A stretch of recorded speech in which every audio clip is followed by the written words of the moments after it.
بسم اللہ الرحمن الرحیم۔ سورہ فاتحہ کی آیت مالک یوم الدین، روز جزا کا مالک، سزا اور جزا کے دن کا مالک اللہ ہے۔ اللہ رب العزت جس نے اس دنیا کو بنایا، ہمیں دنیا میں بھیجا۔ سب سے پہلے تو یہ سمجھ لیتے ہیں کہ مالک، بادشاہ ہوتا کون ہے۔ بادشاہ وہ ہوتا ہے جس کے پاس کسی ریاست کی، کسی ملک کی کوئی حکمرانی ہو، جس کے پاس اختیارات ہوں، جس کی وجہ سے لوگ جو ہیں اس اصولوں پر، ان باتوں پر عمل کرنے کے پابند ہوں جو اس نے بتا رکھے ہوں، ٹھیک ہے۔ لیکن اگر ہم غور کریں اس آیت پہ، مالک یوم الدین، بادشاہ ہے وہ، مالک ہے وہ اس دن کا جس دن روز جزا قائم ہوگا، سزا اور جزا کے سارے فیصلے ہوں گے۔ بادشاہ اللہ ہی ہے۔ سورہ ملک میں بھی اللہ فرماتے ہیں تبارک الذی بیدہ الملک وہو علی کل شیء قدیر، بڑی ببرکت ہے وہ ذات جس کے ہاتھ میں بادشاہی ہے، وہ ہر چیز پر پوری قدرت رکھتا ہے۔ اللہ تعالیٰ اپنے بارے میں خود ہی ہمیں بتاتے ہیں ہر بات۔ یہاں پہ بھی اللہ نے کہہ دیا کہ میں بادشاہ ہوں جزا اور سزا کے دن کا۔ اس لیے دنیا کی بادشاہی تو وقتی ہو سکتی ہے، لیکن ہمیشہ کی بادشاہی صرف اللہ رب العزت کی ہے۔ فکر کی بات یہ ہے کہ ہمارا ہر عمل وہ رپورٹ ہو رہا ہے، وہ لکھا جا رہا ہے، اور ایک ایسا دن آنے والا ہے جس دن ان سب چیزوں کا حساب ہوگا۔ اللہ رب العزت ان سب چیزوں کا مالک ہے۔ سزا دینے کا بھی اختیار رب کے پاس ہے، جزا دینے کا اختیار بھی رب کے پاس ہے، اور اللہ تعالیٰ جیسے نیکیوں کا بدلہ جس کو چاہیں بہت زیادہ دے سکتے ہیں، مگر برائی کا بدلہ اتنا ہی دیا جائے گا جتنی کسی شخص نے برائی کی ہوگی۔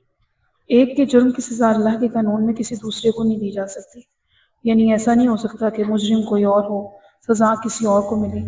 اللہ رب العزت بادشاہ ہے، جو چاہے جب چاہے جیسے چاہے کرنے کا اختیار رکھتا ہے۔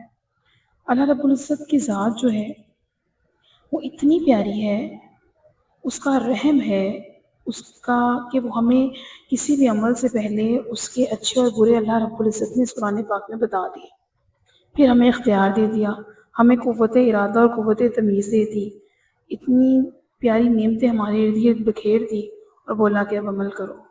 عمل کرنے کے بعد یہ سب کچھ ضائع نہیں جائے گا۔ جس نے نیکیاں کی ہوں گی اس کی نیکیاں جو ہیں وہ اللہ کے ہاں کاؤنٹ ہو رہی ہیں، ہر لمحہ کاؤنٹ ہو رہی ہیں، اس نیکیوں کا ریٹرن دنیا میں مل رہا ہے۔ اسی طرح خدا نخواستہ کوئی برائیوں میں لگا ہوا ہے، کوئی ظلم کر رہا ہے، تو وہ یہ نہ سوچے کہ اس کا ظلم ہمیشہ کے لیے ہے۔ ہر چیز کی اینڈنگ ہے، اور اس اینڈنگ کے بعد یہ سزا اور جزا ہے، اور اس سزا اور جزا کے دن کا مالک صرف ہمارا ایک ہی اللہ، وحدہ لا شریک اللہ رب العزت ہے۔ یہاں تک تو اللہ تعالیٰ کی تعریف آ گئی کہ الحمدللہ رب العالمین الرحمن الرحیم مالک یوم الدین۔ یہ آیات تو اللہ رب العزت کے لیے ہیں۔ اگلی آیت جو ہے ایاک نعبد و ایاک نستعین، ہم تیری ہی عبادت کرتے ہیں، تجھ ہی سے مدد چاہتے ہیں۔ اس آیت میں ایک کمٹمنٹ ہے۔ آیت کو پڑھنے سے لگتا ہے جیسے گیو اینڈ ٹیک کا معاملہ ہو، اللہ کو کچھ بتایا جا رہا ہو اور اللہ سے کچھ مانگا جا رہا ہو، کہ اللہ رب العزت ہم آپ ہی کی عبادت کرتے ہیں، آپ ہی سے مدد چاہتے ہیں، آپ پہ ہی ہمیں توکل ہے، آپ پہ ہی ہمیں بھروسہ ہے، ہماری قلبی، بدنی، مالی تمام عبادتیں آپ کے لیے، ٹھیک ہے۔ اب اگر ہم عبادات کی بات کریں تو عبادات میں قلبی عبادات میں کون سی باتیں آتی ہیں؟ توکل آتا ہے، خوف آتا ہے، یقین، وہ جو ہم نے رب کو دیکھا نہیں لیکن ہم اس کے لیے اعمال کر رہے ہیں، اس کو راضی کرنے میں لگے ہوئے ہیں۔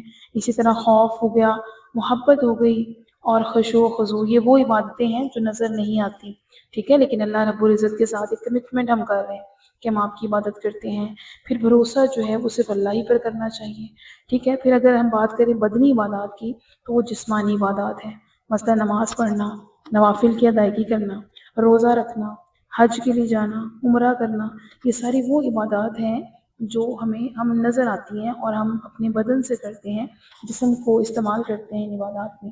اسی طرح تیسری عبادت مالی عبادات ہے، مثلا صدقات دینا، خیرات دینا، قربانی کرنا، نظر نیازیں، اور مالی عبادات میں زکوٰۃ بھی آ جاتی ہے۔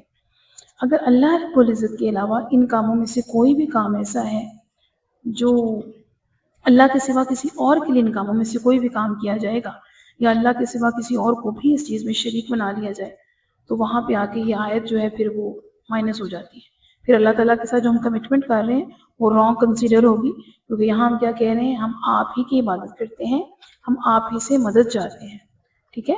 تو ہم نے عبادت کا رخ جو ہے وہ سیدھا اللہ کے ساتھ کرنا ہے، اللہ کی خاطر، اللہ کو راضی کرنے کی خاطر کوئی نیکی ہاتھ سے جانے نہیں دینی، اللہ کو راضی کرنے کی خاطر اللہ کی ناراضگی والے کاموں سے بچنا ہے انشاءاللہ۔ اللہ تعالیٰ ہمیں ہدایت دے، انشاءاللہ آنے والی 2 آیات میں ہم اللہ تعالیٰ سے ہدایت طلب کریں گے۔ آج کے لیے اتنا ہی۔ سبحانک اللہم و بحمدک، نشہد ان لا الہ الا انت، نستغفرک و نتوب الیک۔ السلام علیکم ورحمۃ اللہ وبرکاتہ۔